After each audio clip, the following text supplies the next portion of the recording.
রাজধানীর মিরপুরের রূপনগর এলাকায় পোশাক কারখানা ও রাসায়নিক গুদামে আগুনের সবশেষ খবর জানাতে সরাসরি যুক্ত হচ্ছেন সহকর্মী হাসিব পান্থ।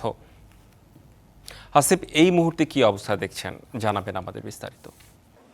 ধন্যবাদ রেদওয়ান। আমি সারাদিন কিন্তু আজ আমাদের সহকর্মীরা এই ঘটনার কিন্তু আদ্যমত জানাচ্ছিলেন। পরবর্তীতে রাত হলে আমিও কিন্তু জানিয়েছিলাম। তবে এই মুহূর্তের কথা যদি বলি, কিছুক্ষণ আগে অর্থাৎ 10টা থেকে 12 এই একটার মধ্যে বিভিন্ন দলের শীর্ষ নেতারা কিন্তু তারা এসেছিলেন পরিদর্শন করতে। তবে র্যাবে ফায়ার সার্ভিসের যিনি ডিজি ছিলেন তিনি জানিয়েছেন যে আসলে আগামীকাল সকালে অর্থাৎ বুয়েট থেকে একটি দল আসবেন এবং তারা এখানে এসে পরিদর্শন করবেন। তারপর কিন্তু আসলে নির্বাপনের যে ব্যবস্থাটি সেটি হয়তো বা কোনো একটি সিদ্ধান্ত আসতে পারে। তবে তার পরবর্তীতে কিন্তু এসেছিলেন বিএনপির সিনিয়র যুগ্ম মহাসচিব। তিনি দলের পক্ষ থেকে জানিয়েছেন যে প্রতিটি নিহত পরিবারের যে মানুষগুলো মারা গিয়েছেন তাদেরকে 1 লক্ষ টাকা মূল্যের দিবেন। এছাড়াও কিন্তু কিছুক্ষণ আগে এসেছিলেন ইসলামী আন্দোলন বাংলাদেশের নেতৃত্ববৃন্দ। সব মিলিয়ে কিন্তু যদি বলি যে আসলে এখনো অর্থাৎ আমার পেছনে যে কেমিক্যাল যেই কারখানাতে আসলে অগ্নি দগ্ধের যে ঘটনাটি এখনো কিন্তু আসলে সেখানে মুহুর্মুহু ধোঁয়া বের হচ্ছে।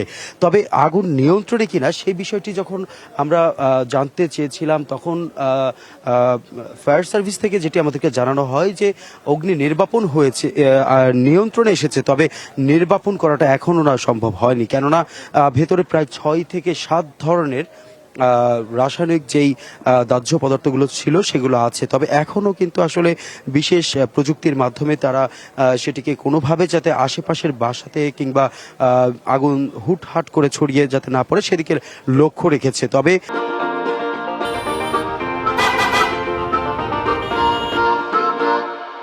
দিনব্যাপী এবং এমনকি রাত পর্যন্ত কিন্তু আইন শৃঙ্খলা রক্ষাকারী বাহিনী যারা ছিলেন প্রত্যেকেই এখনো আছেন।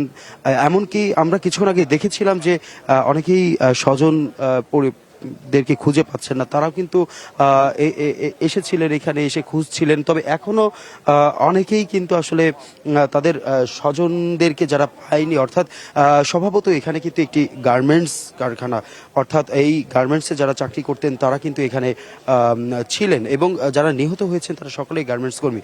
তবে অনেকেই প্রশ্ন করছেন যে আসলে যারা কেমিক্যাল যে কারখানাটি ছিল সেখানে যারা ছিল তাদের অস্তিত্ব পাওয়া গিয়েছে কিনা। তবে সে বিষয় নিয়ে কাজ করছে ফায়ার সার্ভিস।